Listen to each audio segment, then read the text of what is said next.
Hello everyone, welcome back to another Faith for Dummies episode with Rob and Izzie, and yeah, how are you? Hello everyone, hi Rob. Yeah, I'm good, thank you. Behind the curtain, we're recording on the same day as a different episode, so I still have a scratchy throat. How are you? Yeah, I'm good, and now you can work out which one it was as well. I don't think anybody's going back to work that out. They've got better things to do. Yeah, we'll have a cold and then we'll be better, and then we'll be back to having a cold again. It's the same absolutely. Cold. Cool. Do you have any dummy moments for us, please? Yeah, I do. I mean, I probably have more than this, let's be realistic, but this was just a stupid thing, okay? It's not even funny, it was just dumb. Me and my partner have a joint account because we're grown-ups. Whoa. And we didn't have any money in the joint account, and I needed to go shopping, and I was like, I don't want to ask him for money, like he's in the middle of a meeting, blah blah blah. Anyway, so I was like, I've got cash in my purse, great, I'll go to the shop, I'll use the cash, doesn't bother any of us, won't notice, great. Went to the shop, did the whole shop, went to the till, went through the self-scanner, scanned everything, put it all into bags, and I had the cash with me, because that would have been a dummy moment to not have it. But I got through the self-scanner and realised they'd gone to a card-only self-scanner. So my options were either to just pay on my personal account or to go and do the whole thing again. And I decided that would be really silly. And so I just had to pay with my card. So I still have a random bunch of cash. And now I'm £30 down on my personal account. So... That is not good. It's just so annoying. There's too many things to remember as a grown-up. I know. I went shopping yesterday with both boys, a 1-year-old and a 3-year-old. So that was fun. But I told my toddler, I said, if we do this well, then I'll buy a little croissant and you can enjoy it. So that helped. Nice, very nice. I would love to go shopping and somebody buy me a little croissant at the end. Oh well, maybe.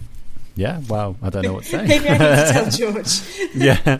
Next time I go shopping, I need him to give me an extra, but only if you behave. So, you know.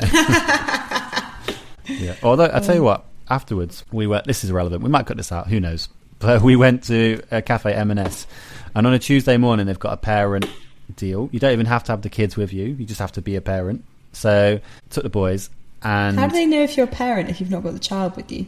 I don't know, but Adele and I once did it for a date morning in a half term, and if you buy a hot drink you get a piece of cake for free, and they've got this ridiculously chocolatey, so many like really thin layers with a mini roll on top.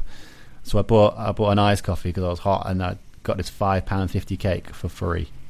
It was brilliant. Okay, I'm gonna find out how I can pretend to be a parent. No, I'm joking. We don't even have an M&S here, so... Oh, well. Next time I'm in a city with an M&S. Yeah, anywhere, actually. Do you know what? I think there's better things I could do with my life. All right, fine. Okay. As in, better than finding an M&S in a random city. Anyway... I just thought you were insulting my... No, I flipping love chocolate cake, especially if it's free, so that is a good thing to do with my life. What are we talking about today, Rob? Well... Today we are talking about alcohol and should Christians drink? Can Christians drink? All of the things there. And I got to tell you, I feel a little bit, not quite nervous, but nervous about doing this, I think. Just because, pressure, really. But there it's isn't such really a big pressure. Topic. Exactly. And lots of opinions, really. So... And you wanted to put a disclaimer at the start of this episode, which I think is very wise, which is that obviously our intended audience is teenagers, and there is a legal drinking age in our country. So obviously we're not advising that people under 18 go out and drink. Please do not take that from this episode. However, we are aware, if we're being realistic, that most people don't wait till they're 18 to start drinking alcohol, or some of you will be over 18 anyway. We'll be allowed to drink it at home or at parties or whatever. So yeah, we're not telling you to drink. No. We're not advising you break the law, but we are just aware that some of these things happen before they're supposed to. So it's probably still good to talk about. Yeah, and I think a situation you might find yourself in is you might be at a house party as an older teenager where there is alcohol served because that's what their family is doing, and you may be 18, you may be under 18, and just kind of thinking about what you're going to do if you're faced with that situation. What you're going to tell your parents? Are your parents going to let you go? Should you be honest with your parents? Yes. And like, you just want to talk some things through, see how we go. So a good place to start would be looking at the Bible. What do you think? I think that's a good idea, yeah. What did you find in the Bible about drinking or getting drunk or... I keep whacking my microphone, I'm so sorry. That's okay. I'll whack mine later. Look at the Bible. First verse is Ephesians 5, verse 18. And do not get drunk with wine, for that is debauchery, but be filled with the Spirit. And then Proverbs 20, verse 1. Wine is a mocker, and beer is a brawler. Whoever is led astray by them is not wise. And so I think that is pretty clear about getting drunk from the first verse, but also it's not solely about wine. It's saying don't get drunk with wine, so I'm going to get drunk with tequila or whatever. So it's not. I think it's talking about alcohol. So it's quite clear a few things about there about God not getting drunk. But I also want to talk to you about a story in John. They've got one of the Gospels. So it's the wedding in Cana, and Jesus is roughly 30 years old. He's not really started his ministry yet, and he's at a wedding. Weddings last for a few days, and they've ran out of wine. So we're into it a few days, ran out of wine, and Jesus' mum, Mary, notes this and sort of asks a bit of a favour for him. I don't know if you've ever had your mum ask you for a favour, but I imagine it's kind of done in a certain way, like, Jesus, they've run out of wine. Mary, obviously aware of who her son is, to which Jesus says something like, woman, my time has not yet come. Maybe not that aggressively, but she then just turns to her servants and is like, well, do what he says anyway, kind of. So there you go. Jesus then says, right, okay, fill these big jars with water.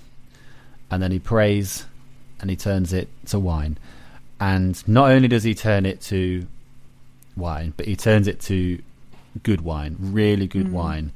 And it is the best wine. And for context, when you're at a wedding, towards the end of the ceremony, of the days in, people have had more to drink, they're more tipsy, so you bring out the cheaper wine that doesn't taste as good, whereas Jesus brought out the best wine possible. And so I think that also just says a lot about Jesus and his miracle ability, and that he can provide the best. But also, Jesus would have been at that wedding, Jesus would have drank wine, and so Jesus was perfect. So drinking wine, I think we can clearly deduce, is not a sin. So there's a lot of scripture on it all, and so I figured we'd start with that. Do you, Izzie, have any opening thoughts, or is really on that? Oh, it's so tricky, isn't it? There are so many things with the Bible, and it's often like a judgment of Christianity of like, well, the Bible says don't drink wine, and then it says Jesus drank wine, so what am I supposed to do? You know, the Bible's so contradictory. I will come on to that a bit, but yeah. So I think it can be really difficult, and it's not just with alcohol that the Bible seems to sometimes contradict itself. But I think it's I don't know. I think it's quite clear that when Jesus is drinking wine at the wedding, they're just drinking it as a drink, aren't they? They're celebrating, and you know, he's bringing out the best wine, not, you know, the really cheap vodka that's going to get you drunk within a few shots, but like he's bringing out the tastiest, most expensive wine that's been made. You know, I don't know how what that process would have been back then, but presumably it was more expensive because it took a longer time, or it was rarer or whatever. Whereas like when Ephesians talks about not getting drunk with wine, but instead being filled with the Spirit, I mean, for one, it's a conversation about the Spirit, isn't it? But also I think the difference between drinking it and getting drunk on it, and now that's a really shady line, isn't it? Because we're all different. But that for me has always been the difference: is am I drinking alcohol for the sake of it, to get drunk on it? And you know, I mean, I was never one of those like drunk every weekend kind of teenagers because I didn't go out anywhere. Or am I drinking it, you know, to enjoy it and to enjoy it like I might enjoy chocolate cake, or like I might enjoy, you know, a good shepherd's pie, or just, you know, something like that. Yeah. Shepherd's pie. yeah. I was trying to think of something savoury, and I was like, I can't think of any food. Lasagna? Yeah, that's right. And I think we're going to come on to that a little bit. But I've got two more verses that are not directly linked to alcohol specifically. The first is in 1 Corinthians 6, 19-ish, where it says, "Do you not know that your bodies are temples of the Holy Spirit, who is in you, whom you have received from God? You are not your own. You were bought at a price. Therefore, honor God with your bodies." And Galatians 5, the fruits of the Spirit, classic. The fruit of the Spirit is love, joy, peace, patience, kindness, goodness, faithfulness, gentleness, and self-control. And now those two are more about how we look after our bodies. They're showing that it's not just ours, but it's God's. And the second one talks about all the fruit of the Spirit, but particularly self-control. And I think we can quite clearly see from this that if we are getting drunk, we're not looking after our bodies. And we are lacking in self-control if we are facing that temptation. So it's going to be difficult, isn't it, to see how we get there. But alcohol is addictive, and so we need to be sensitive around that. And if you start to notice a bit of a pattern, then you might need to redo things. Yeah, I mean, I think it is. We're talking about alcohol, obviously, and that is one thing. But there are obviously loads of other things that we can be addicted to, or that we can do with our bodies, to our bodies, in our bodies, that don't, have a reverence for the Holy Spirit who is there. And we're not going to be perfect, absolutely not, but God is asking us to honour him with our bodies. And so I guess kind of going into any situation and thinking, how am I honouring him? And that might mean not being drunk, that might mean not doing drugs, that might mean not speaking unkindly about people, that might mean, there's lots of different things that it might mean that we do with our bodies, and we each need to decide what that looks like and how we're honouring God with that. But that word honour is a big word. Like it's not just try and be the best you can. It's not just God doesn't like it when you get drunk. It's how are you going to use your body and what goes into your body and what you eat and drink as a way of honouring God. It's quite a big thing to do, to honour somebody. Yeah, absolutely. And I think it is really important that you, our listeners, know that we are not judgmental people. We're not doing these things to condemn anyone. Like in life, that's just how we roll with our ministries. But also, it is important to talk about. And so if you do want to talk to us more about it, like please do. Don't hear what we're saying and think, I can't possibly say what I've done, what happened at that house party or whatever. And so please hear that from what we're saying. I think there's going to be a point in your life where if you want to have some alcohol, you've got to be aware of your limits, because it's going to be different for people of different sizes, how much you've eaten that day, how much you've drank that day. And so perhaps a good way of thinking about that at the start is not to think, how much can I get away with, because that can kind of change your mindset to how close to the line can I get without crossing the line, and that's just not really the right attitude. Yeah, and I think it's different depending on your circumstances as well. So if you've got a friendship group where, whether they're Christians or not, they're just not big drinkers, and I do think it's more common nowadays to not actually drink loads. It's becoming a lot more common to not be a drinker. But if you've got a friendship group where they don't really drink, and you've got a family where they don't really drink, then you're probably not going to feel that pressure and that kind of, I've got to join in, or this is just normal.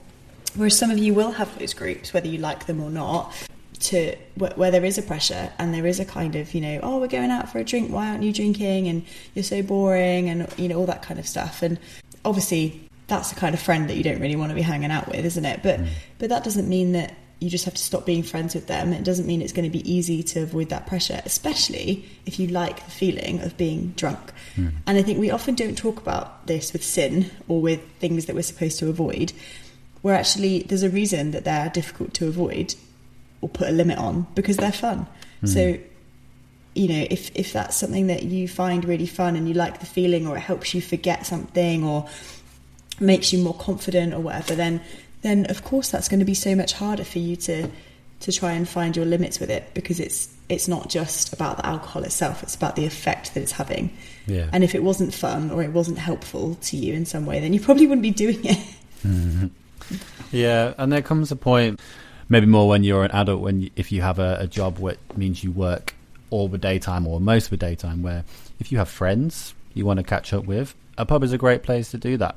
And it could be you have a soft drink.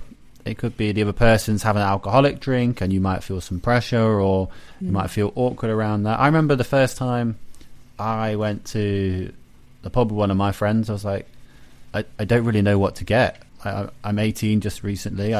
What's nice? And that conversation with that friend was obviously a good enough friend of me to kind of have that conversation with and decide, well, try a cider. You might like that. I don't know. Yeah, and so these are just things that we've got to think about and try as much possible peer pressure not to fall into, and see how you go. Chances are, if you're meeting a friend, they're going to be respectful of what you're thinking, what you're going through. I thought I would share a story, perhaps about a time when I didn't make a sensible choice. And go on then. I don't know how old I was, but I don't think I was above the correct age, shall we say. I was at a house party and I got a new coat, and I was wearing my coat, and I think I had a little bit too much to drink, because it was one of the first times where I'd had a bit of freedom with alcohol. And so it was quite early on, and I thought, oh wow, and I immediately was pretty much like, oh yeah, I do feel what this is like. Anyway, new coat. I fell over outside on the muddy ground and got mud all over my new coat. Aww. And was just very sad for a lot of the rest of the evening. And yeah, just wasn't really the best choice. Now, as far as I'm aware, my parents were not aware that there was alcohol, or they probably were, because they're more sensible than you realise. And I don't think I told them that I was drinking, or scared or whatever. But my mum, thankfully, was able to salvage the coat and go on to wear it for a long time. But it's just a bit of a bit of a story that now I can laugh at, and you maybe don't make the best decisions. And the reason why I fell over was not just because the ground was muddy, but because I had a bit too much to drink. So yeah. And but that's the thing as well, when you start, if you've never had alcohol before and your friends are drinking it around you, you don't always know the potency of stuff. You don't always know what's stronger than something else, or how much it's going to take to make you tipsy or drunk. And everybody's different, and we all react to alcohol differently as well. For me in particular, I don't really drink that much, and there's a few reasons, but one of them is that alcohol is a depressant, and I'm prone to that, and I don't really want to be regularly drinking something that makes me feel depressed. Whereas for other people, that's not what it does, and so they can just have a glass of wine or a beer or whatever, and there's not an addiction, there's not a difficult feeling at the end of that for them, and actually they're treating it really appropriately. For some people, it won't be ruining a coat. They will have done far worse things that they've regretted when they've been drunk, and maybe those things are hard to talk about as well, because maybe you don't feel in total control of yourself, or maybe you wished you hadn't been drunk in that situation, or whatever that might be. And I think, again, it's a topic where it needs to be chatted about, right, with a mentor, with someone close to you who's not going to judge you, but where you can say, I think maybe I rely on alcohol too much, or I think I made this mistake whilst I was drunk and I want to talk about that. And hopefully you have people in your lives where you can do that. Yeah, I think that's one thing that maybe we haven't said quite clearly enough in this episode, but that's the whole reason about where they'd say it says in the Bible, don't get drunk, is because of your actions. Your head's not quite in it, the mistakes that you might make, the choices that you might make. Yeah, so that was that. And also, I think I grew up in a culture where I just felt shame and didn't really have anyone that I felt I could talk to that wasn't just going to be like, oh, well, you shouldn't have done that, or so as you said, do reach out and see who you can find that's going to have that good attitude without condemning you, to kind of just talk through things. Yeah, I think on a practical level, there's if alcohol is something that is an addictive thing to you, that's a conversation to be having with somebody. If you're regularly drinking and you don't like the way that you're drinking or what it makes you do, then have a conversation with somebody. But if it's more on a spiritual level that you're wanting to talk about it, what does it actually mean to get drunk on alcohol and not on the spirit? What does it actually mean to honour God with my body and see my body as a temple and grow in the fruits of the spirit? They are two quite different conversations to have, I think. But yeah, maybe a mentor or a youth leader is someone you could talk to about those things and really dig deep into the different sides of alcohol and being a Christian. Yeah, and a few episodes ago when you interviewed your friend Dan, he said almost as a throwaway comment, you can enjoy alcohol well, but the Bible's really clear. Don't get drunk. And he's a vicar, so it must be true. He knows what he's talking about. Yeah, absolutely. Well, I think we could go on for a very long time and talk about this in lots of different nuanced ways and answer lots of different questions. But we just, again, wanted it to be a springboard, a starting point, a conversation starter for you to talk about with people. But have you got a challenge off the back of this episode, Rob? Yeah, I do. I think it's just to have a look at your habits, whether that is drinking alcohol or screen time, which you talked about, or anything really, and just take a sec just to think about it from an outsider perspective. Is there anything you need to reevaluate? Are you how good's your self-control? And yeah, please do see that we are just trying to create a conversation. I always said it a lot. We're not judgmental. We're not judging you. We just want to help. So there we go. Great. What are we looking at next week, Rob? Next week, we are, I believe, interviewing the competition winner, who is Micah. Congratulations, Micah. Yay. And yeah, he's going to be talking to us a bit about, I believe, it's being a Christian in school, something along those lines. Yeah, something along those lines. Yeah. And Micah's actually in secondary school, living it out day to day, and so hopefully I'll have a lot of wisdom to share. He is a relative of someone else we've had on the pod, so there you go.